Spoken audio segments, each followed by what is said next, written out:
Ever feel like you've seen it all? Think again, because these 50 picks are about to flip your cinema world upside down. Welcome back to Movieverse, where hidden gems become your new obsessions. Today, we're counting down the 50 best movies from the 1960s, according to all directors. This isn't just nostalgia.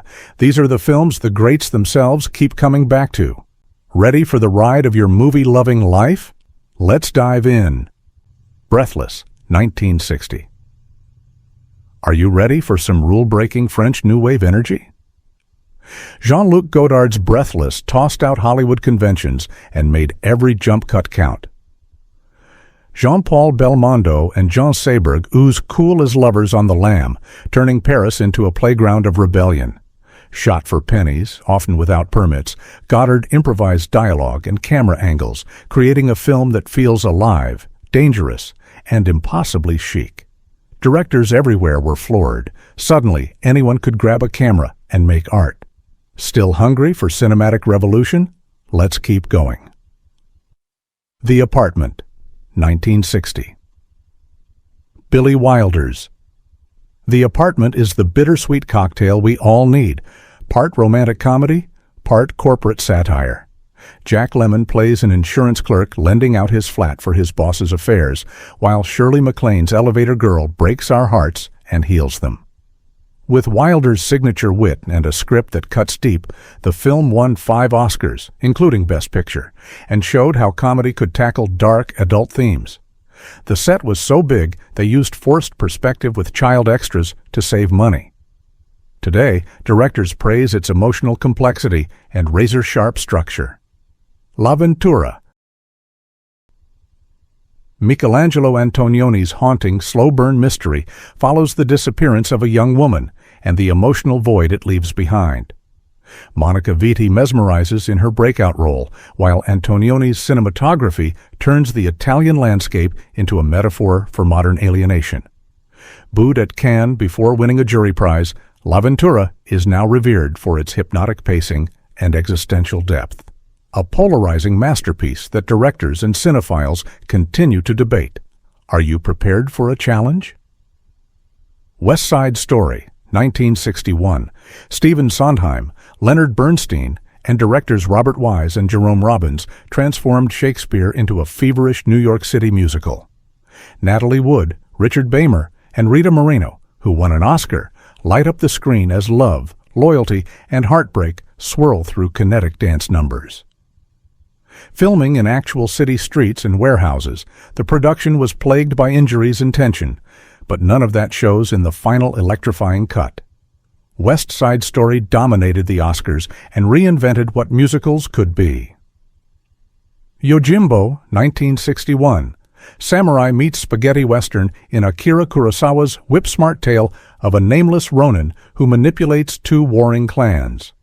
Kurosawa's dynamic direction, swirling dust, and sharp humor inspired Sergio Leone's A Fistful of Dollars. The film's modest box office was dwarfed by its influence. Everyone from Quentin Tarantino to George Lucas borrows from Yojimbo. Directors love its mixture of cynicism and chivalry, a true genre mashup. Jules and Jim, 1962. Truffaut's whirlwind romance is the French New Wave at its most poetic and heartbreaking. Jeanne Moreau dazzles as Catherine, the magnetic woman between 2 best friends, played by Oscar Werner and Henri Serre. Shot with handheld cameras and jump cuts, Jules and Jim were made for a fraction of a Hollywood budget, but became a worldwide sensation. Behind the scenes, Truffaut clashed with producers over its non-traditional structure, but critics and filmmakers quickly hailed it as a blueprint for emotional storytelling. To Kill a Mockingbird, 1962. Ready to be moved? Robert Mulligan's adaptation of Harper Lee's classic novel brought Gregory Peck's Atticus Finch to life, a performance so revered it won an Oscar. Mary Badham's Scout narrates a small-town story about race, justice, and childhood innocence. The set was meticulously crafted on Universal's backlot, and despite a modest $2 million budget, it pulled in over $13 million at the box office. The film's legacy is untouchable Directors call it the blueprint for book-to-film adaptations and moral drama. Lawrence of Arabia, 1962. Epic doesn't even begin to cover it. David Lean's sweeping desert saga, starring Peter O'Toole, Omar Sharif, and Alec Guinness, is a feast for the eyes and mind. The plot? The true story of T.E. Lawrence, a British officer navigating World War I and Middle Eastern politics. Filming took over 2 years in brutal desert conditions. O'Toole almost died multiple times. But the result is pure, sun-baked grandeur. 7 Oscars, critical adoration, and a permanent spot on all-time best lists. The Manchurian Candidate, 1962. Are you ready for paranoia? John Frankenheimer's The Manchurian Candidate blends political satire and Cold War suspense in a story of brainwashing, assassination, and mother-son toxicity. Frank Sinatra, Lawrence Harvey, and Angela Lansbury make it unforgettable. The film was controversial, withdrawn after JFK's assassination, yet it bounced back as a cult classic, influencing everything from conspiracy thrillers to The X-Files. 8½, 1963. Federico Fellini's surreal, mind-bending exploration of creative block remains a gold standard for directors everywhere. Marcello Mastroianni is the filmmaker drowning in memory, fantasy, and chaos. Fellini's dreamlike visuals, circus-like atmosphere, and Nino Rota's unforgettable score turn 8½ into a carnival for the senses. Shot during a real-life crisis of confidence, the film's meta-story resonates with anyone who's ever felt stuck, especially directors. A massive international hit that's influenced filmmakers from Woody Allen to Guillermo del Toro. The Great Escape, 1963. Steve McQueen on a motorcycle. Need we say more? John Sturges' pulse-pounding war film chronicles the audacious escape of Allied POWs from a Nazi camp. James Garner, Richard Attenborough, and Charles Bronson add charisma and grit. The production, shot in Germany, used real ex-military advisors and nearly lost McQueen to a crash. The film was a hit worldwide and is beloved by directors for its taut pacing and camaraderie. It's more than action. It's about hope, teamwork, and defiance. The Birds, 1963. Hitchcock again, this time unleashing chaos with Birds. Tippi Hedren stars as a socialite trapped in a coastal town besieged by flocks gone mad. The effects team used everything from puppets to real birds, and Hedren endured real injuries. Hitch was infamous for his demanding style. Critics were divided, but audiences couldn't look away, and The Birds cemented its legacy as a precursor to the modern disaster movie.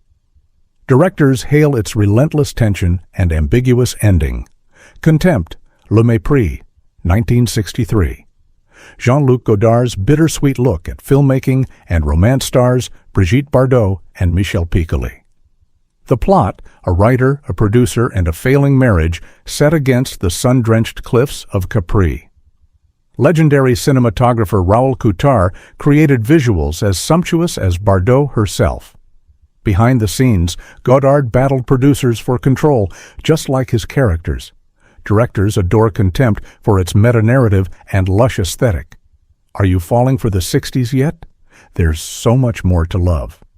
Dr. Strangelove or How I Learned to Stop Worrying and Love the Bomb, 1964. Stanley Kubrick's razor-sharp satire is as explosive today as it was in '64. Peter Sellers plays three roles in a story about nuclear brinkmanship have gone absurd. Kubrick filmed inside an exact replica of the Pentagon's War Room, while legendary cinematographer Gilbert Taylor created that unforgettable black and white look. Despite initial studio fears of backlash, the movie scored at the box office and became a favorite of directors for its audacious humor and biting commentary. A Hard Day's Night, 1964. The Beatles take over the world and the movies. Richard Lester's kinetic comedy follows John, Paul, George, and Ringo as they dodge fans and fame. Shot in a manic documentary style, it broke musical rules and gave birth to MTV decades before MTV. The production was fast and furious, less than 7 weeks, and the soundtrack went straight to the top. Directors adore its energy and how it captured the spirit of a cultural revolution. The Umbrellas of Cherbourg, 1964. Think musicals are all tap dancing and happy endings? Think again. Jacques Demy's heartbreakingly gorgeous film stars Catherine Deneuve in a bittersweet story of love and loss, told entirely through song. Michel Legrand's lush score soars, while the pastel production design is eye candy for cinema lovers. Despite modest box office, the film won the Palme d'Or and became a director's favorite for its bold experimentation and emotional honesty. Goldfinger, 1964. Bond, James Bond, at his slickest.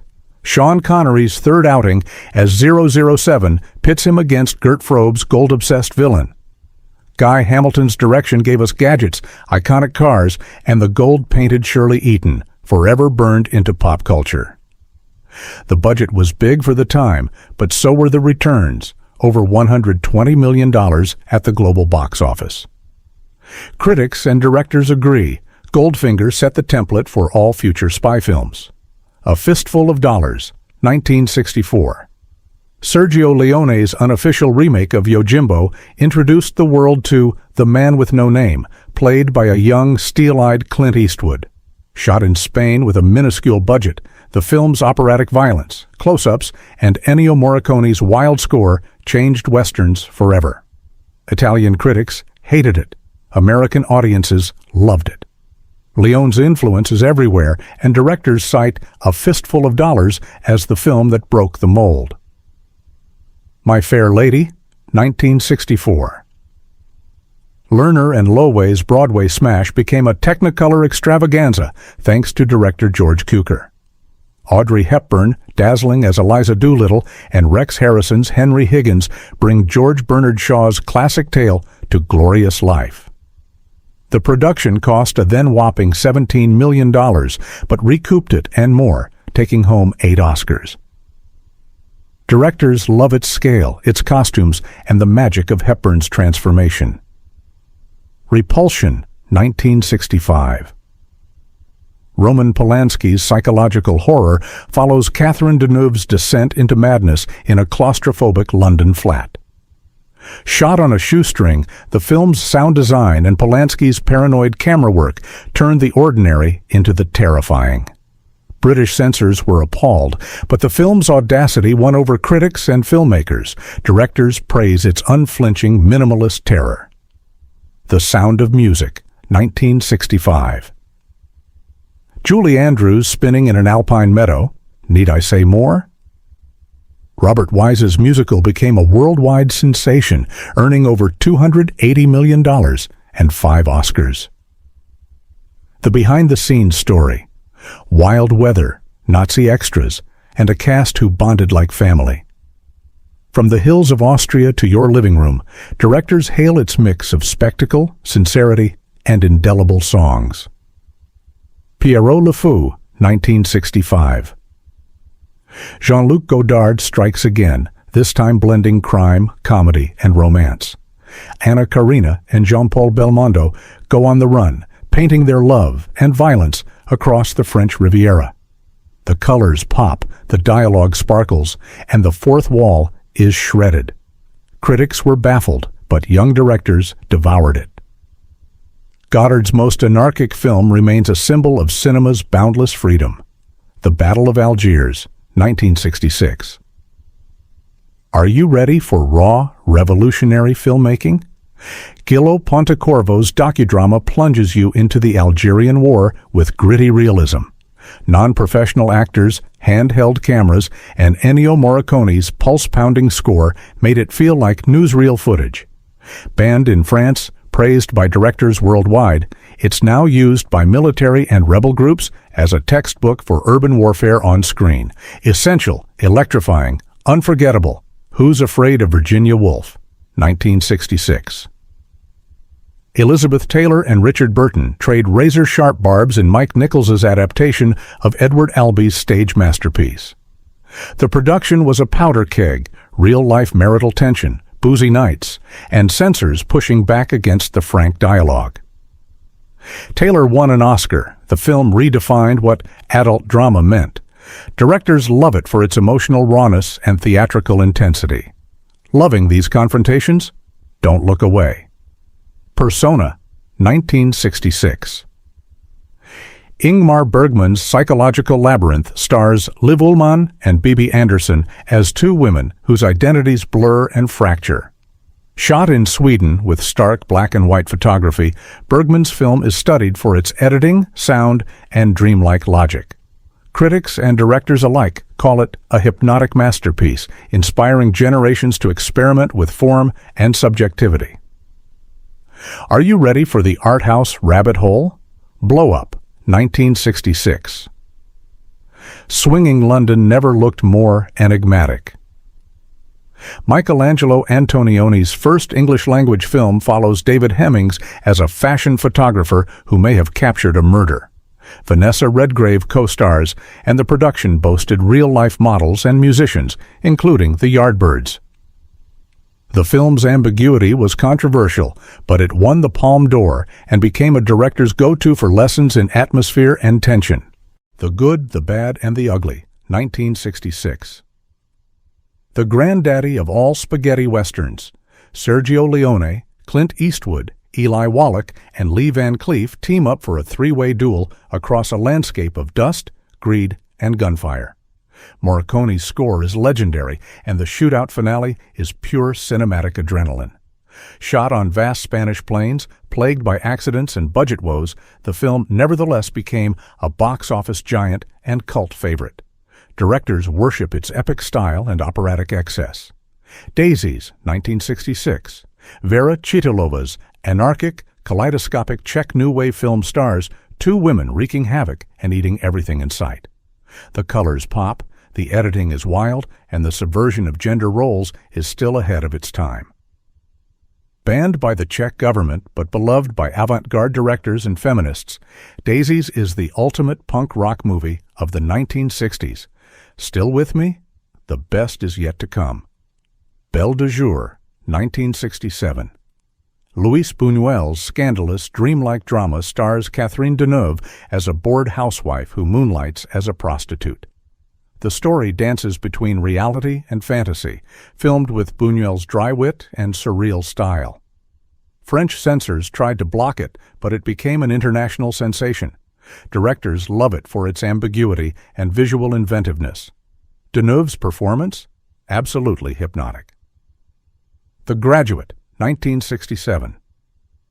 Simon and Garfunkel's folk rock, Dustin Hoffman's awkward charm, and Mike Nichols' satirical eye. This is the coming-of-age film that defined a generation. Anne Bancroft's Mrs. Robinson seduced America, while Nichols' camera tricks and editing broke all the old rules. Made on a modest budget, The Graduate earned over $100 million and 4 Oscars. It still feels as fresh and sharp as ever. Loving this so far? Hit like if you're finding a new favorite in The Heat of the Night, 1967. Sidney Poitier and Rod Steiger star in Norman Jewison's tense, timely mystery about race, murder, and small-town secrets in the American South. Poitier's slap heard round the world became a symbol of changing times. The shoot was marred by real-life racism and threats, but the film triumphed, winning Best Picture and 5 Oscars. Directors point to its mix of social commentary and gripping suspense. Bonnie and Clyde, 1967. Arthur Penn's blood-soaked, stylish crime spree shocked and electrified audiences. Warren Beatty and Faye Dunaway's outlaw lovers redefined cool, while the film's violence sparked debate and ultimately helped launch the new Hollywood era. The car chase finale? Still heart-stopping. Filmed on location in Texas, the movie nearly tanked before critics championed it. Now directors credit it as a film that broke taboos and changed everything. Point Blank, 1967. John Boorman's neon-lit, time-bending thriller stars Lee Marvin as a man betrayed and left for dead, carving a path of revenge through a stylized Los Angeles. The fractured narrative, sharp editing, and dreamlike visuals were ahead of their time. Critics were baffled, but directors from Steven Soderbergh to Nicholas Winding Refn praise it for its uncompromising, cool, and psychological complexity. Guess Who's Coming to Dinner, 1967. Sidney Poitier shines again in this frank, witty exploration of interracial romance. Spencer Tracy and Katharine Hepburn, in their final on-screen pairing, deliver performances tinged with real emotion. Tracy died just weeks after filming. Stanley Kramer's direction, a $4 million budget, and a timely script made it a box office hit and Oscar winner. Directors admire its blend of social commentary and heartfelt drama. Cool Hand Luke, 1967. Paul Newman is the rebel we all wish we could be. Stuart Rosenberg's prison drama is famous for its failure to communicate, hard-boiled eggs, and anti-authority spirit. Filmed in sweltering California heat, with a supporting cast including George Kennedy, the movie wasn't a smash at first, but slowly became a cult favorite. Directors praise its gritty realism and Newman's charismatic performance. The Fireman's Ball, 1967. Milos Forman's biting Czech satire turns a simple town event into a microcosm of bureaucracy and chaos. Non-professional actors, real firemen, and semi-improvised mayhem give the film its authenticity. The communist regime banned it, but it won international awards and inspired directors with its blend of humor and political bite. 2001, A Space Odyssey, 1968. Stanley Kubrick's mind-blowing sci-fi epic broke all the rules. The plot, mankind's evolution, enigmatic monoliths, HAL 9000, and a final act that defies description. Douglas Trumbull's special effects were revolutionary, no CGI here, and the film's initial reception was mixed. But time and directors have enshrined it as one of the greatest, most ambitious films ever made. Rosemary's Baby, 1968. Roman Polanski's blend of horror and paranoia follows Mia Farrow as a pregnant woman surrounded by sinister neighbors. The Dakota Building's Gothic facade, Ruth Gordon's Oscar-winning performance, and Polanski's psychological touch make it unforgettable. Shot under a cloud of controversy and tragedy, it still chills directors and viewers alike. Once Upon a Time in the West, 1968. Sergio Leone's operatic, slow-burn western is a love letter to the genre, with Henry Fonda cast shockingly against type as a villain. The opening 15 minutes, almost dialogue-free, are a masterclass in tension. The film struggled at the box office in the U.S., but became a cult classic in Europe, influencing Tarantino and Scorsese alike. Morricone's score? Legendary. Faces, 1968. John Cassavetes' raw improvisational style changed American independent cinema. Gena Rowlands, John Marley, and Seymour Cassel strip away artifice in a wrenching portrait of marriage in crisis. Shot in Cassavetes' own home, funded by TV gigs and friends, the movie went from underground curiosity to Oscar contender. Directors cite it as proof that you don't need a studio to make magic. If 1968. Lindsay Anderson's Anti-Establishment, surreal boarding school satire stars Malcolm McDowell in a breakout role. The film mixes black and white with color, realism with fantasy, and was nearly banned in Britain. Instead, it won the Palme d'Or and became a rallying cry for cinematic rebellion. Directors love its wildness and political bite. Night of the Living Dead, 1968. George A. Romero's low-budget zombie shocker changed horror forever. Made with just $114,000, shot outside Pittsburgh, it's bleak, brutal, and packed with social commentary. The film's ending, no spoilers, hit like a thunderclap in 1968. Directors praise its DIY ethic and subversive power. Shame, 1968. Ingmar Bergman explores the brutality of war through the eyes of a musician couple, played by Liv Ullmann and Max von Sydow. Shot in Sweden with a grim, naturalistic style, the film polarized critics, but drew directors for its honesty and unflinching gaze. One of Bergman's darkest, most powerful works. The Lion in Winter, 1968. Katharine Hepburn and Peter O'Toole ignite the screen as Eleanor of Aquitaine and Henry II in Anthony Harvey's historical drama. The script crackles with wit, the castle locations dazzle, and a young Anthony Hopkins makes his debut. Shot in France with medieval detail, the film won 3 Oscars and is adored by directors for its verbal fireworks and powerhouse acting. Midnight Cowboy, 1969.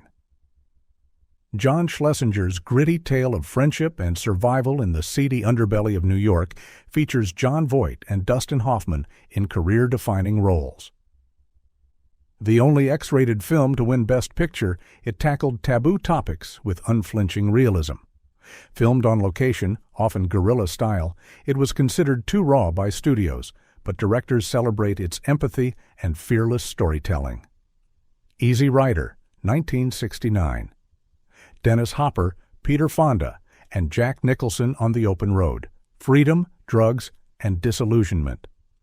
Made for under $400,000, the movie shattered box office expectations and became a generational touchstone.